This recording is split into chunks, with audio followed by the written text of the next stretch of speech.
Hey guys, Zenner Family Excitement here, and I'm bringing back another Unqualified reviews for a few episodes. I've got a lot of more weather radios recently, and I'd like to review them. I'm in a different location right now, simply because I have some family issues going on. I'm going to be living at this location here soon. This is still on the same road in Charleston. It's just half a mile away. And there's a different dog. Kudifa! Who's your good Kudifa? He's a pit boxer. Pretty affectionate. Anyways, so today we're going to be reviewing pretty much the best portable radio ever. This is the Midland HH54VP. And yes, I have a docking cradle on the way to actually show up today at my home, which I'll have to say someone can drive half a mile to grab it for me. Anyway, so this radio came out in the early 2010s as kind of successor to the HH50 and kind of a more modernized version of the 74250C. And this is a handheld radio. Well, I guess it's a handheld radio. I'm holding up my hand, as you can see. Or maybe not, I don't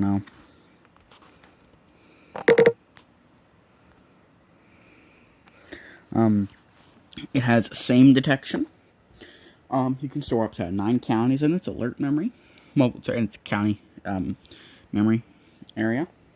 Receives 7 weather band channels, and it has travel and home modes. We'll get into that in a moment.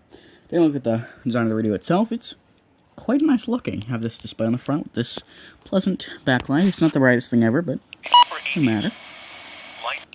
It's good enough. So you get your 4 arrow buttons, travel, home, select, and menu buttons over here. Top of the radio, you have your WX button, the weather band, your power on button, and your antenna stump. Over on the left side, you have some grippy rubber here. The whole radio is surrounded on the edges by grippy rubber, and it's not cheap rubber. It's really good, durable rubber, it seems. Underneath this little cover, you have the socket for the AC adapter. It's a 6-volt connector. The same adapter will run like the WR100. And you have a headphone socket. Over on the right side, you have more grippy rubber and the volume up and down buttons. On the back of the radio, well, bottom of the radio here, you have nothing. On the back of here, you have a removable belt clip. It says Midland on it. Very nice. And it's much easier to remove than the belt clip on the HH50, which I don't have anymore. And honestly, good riddance to that thing. Just pops off. You don't need to take 2 screws out. Into your battery compartment, which you pop that clip off there. And you just lift this up, and you have access to your 3 AA's. I'm just using the cheapest cheap ones that my father had lying around. I think it's supposed to be rechargeables or something. So I pulled that one out the wrong way, but look, and you can see you can mount 3 AA's or a Midland I think you mount like a Midland BAT5R rechargeable battery pack, which is also used in a lot of their FRS and GMRS radios. You can order one tonight.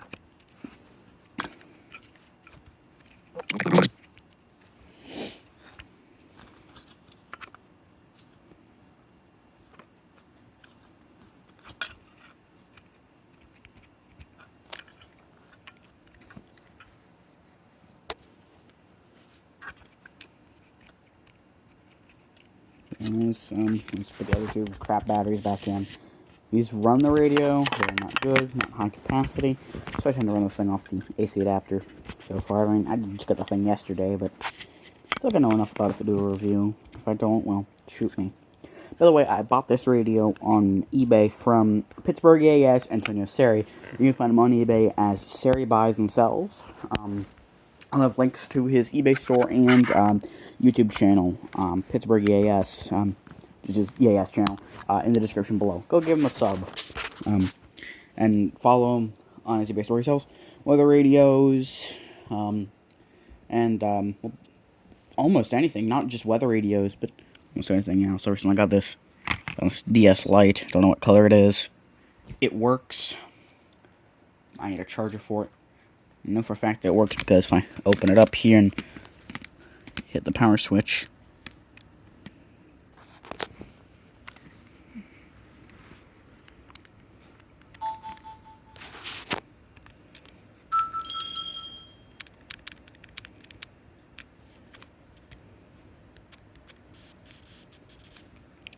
perfect art. I've never had a DSi before. I had a 3DS XL, what matter. I don't know what the hell I'm gonna do with that thing, but oh, and it does have its stylus, but anyways, back to the Midland though. And if you look here on the back of this door here, you can see you have contactor points there and there, which goes through to the other side of the door. And what those will do is, if your battery has the contactor points on the back of it, the BAT5R, those anyway, that is for the docking cradle. Whenever you put the radio down in the docking cradle, pins on the cradle would touch up against these, which would touch up against the charge points on the battery, and you'd be able to recharge it, other than from the AC adapter. Anyways, let's talk about the radio. If you go in your menu, I can't quite see the screen here, but you can do things like you can set your time, your light settings. Fuck.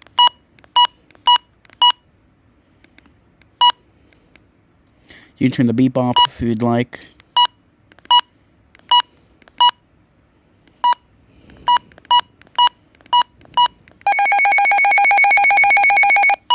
You can do the alert test there. It's kind of reminiscent of the WR400 or the WR100 without the speed inconsistency issues that the 100s have, and the 300 to think of it.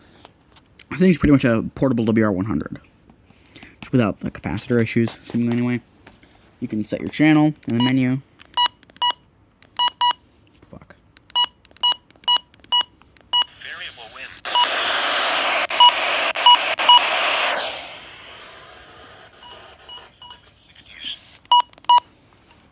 Yeah, I don't pull in WXM70 the best down here, so whenever I move all my stuff in here, I might just get an external antenna, because I'd still like to get WXM70 alerts, and it's only half-mile difference.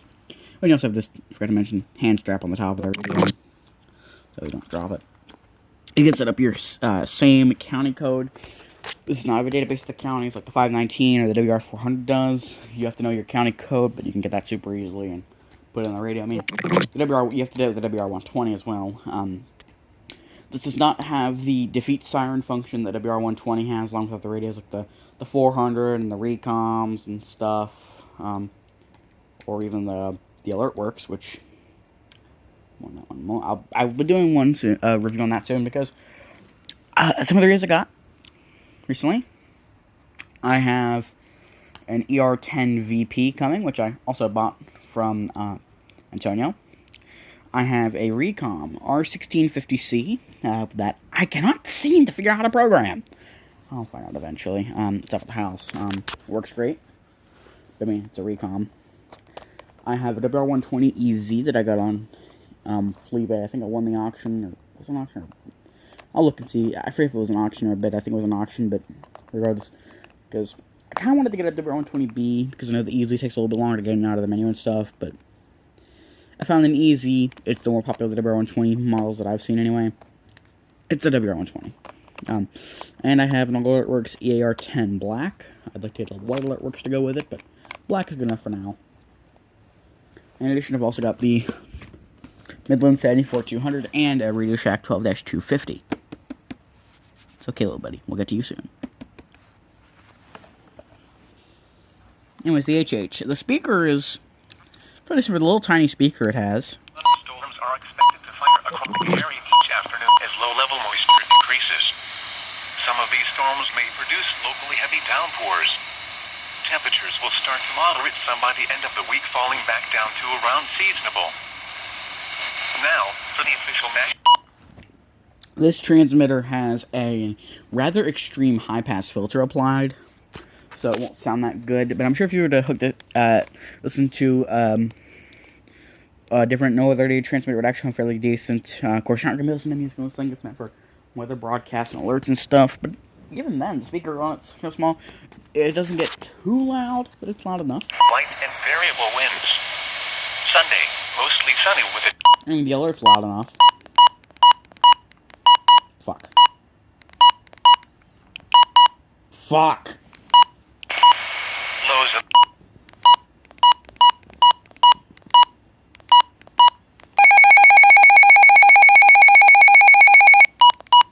It'll get your attention, without a doubt.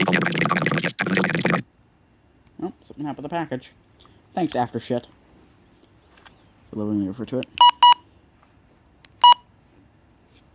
The buttons on here are rubber, and they're kind of clicky.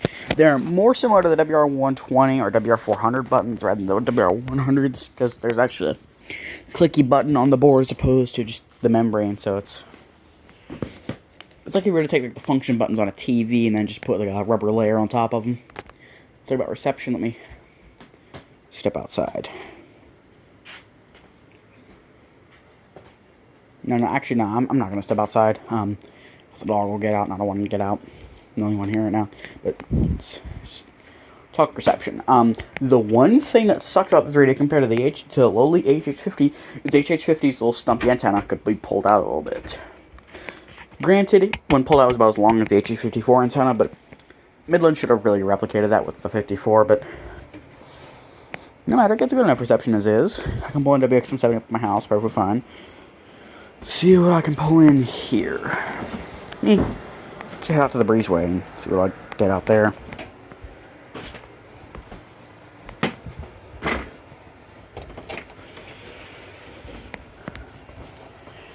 If it weren't for the humidity, I'd actually sleep out here, but, well, definitely, you know, there's junk everywhere in here because it's kind of their storage area. So I thought on the other side, my door is down, the garage, but anyway.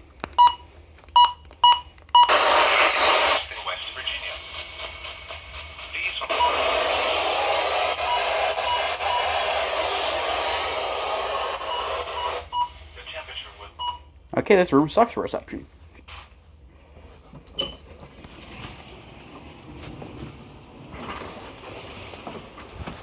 Hey, Khalifa.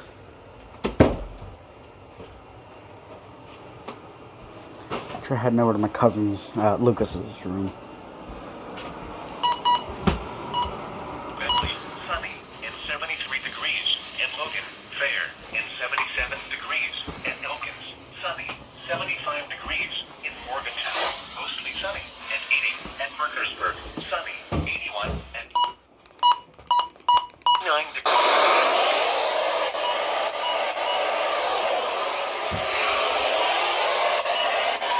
Will allow for drier weather today, but an isolated...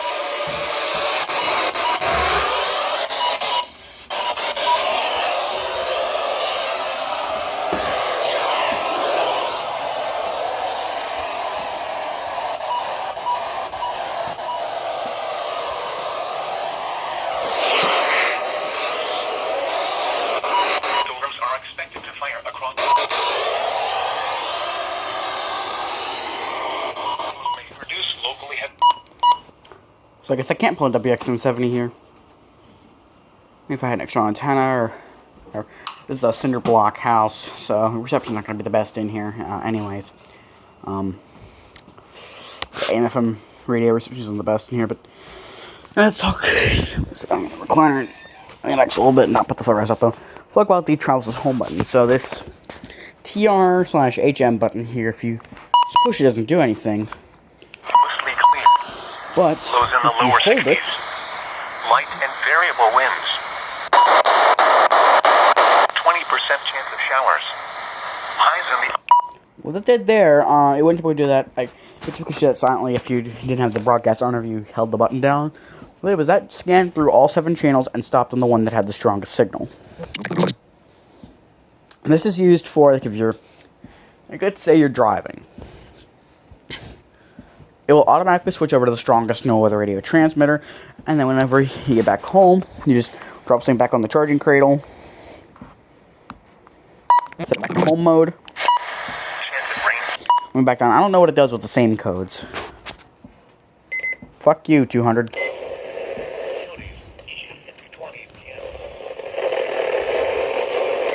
like I said, not good reception in this house. That's struggling to pull on channel 1 with the antenna down, admittedly, but no matter.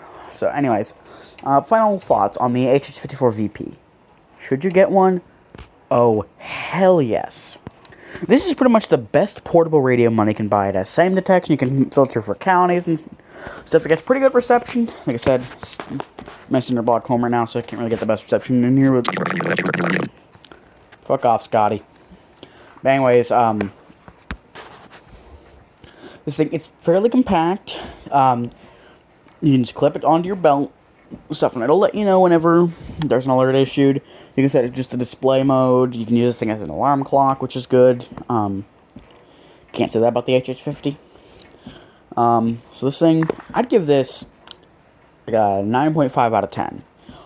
Only thing I wish was that, there's two things I wish this thing had. Number one, you've got the space here on the left side, or you could put this on the charging crate. I'll watch that later on, KHB36 guy. I should say put those on the cradle anyway. Put an extra couple pin connectors back here, and attach up an external antenna socket, Midland.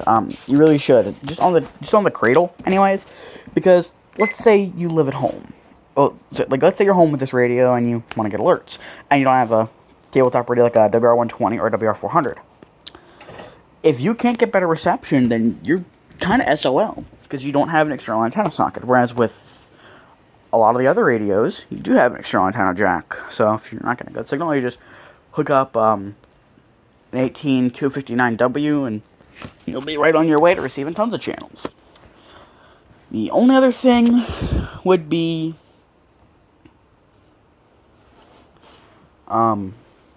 enable, like, add like a defeat siren function.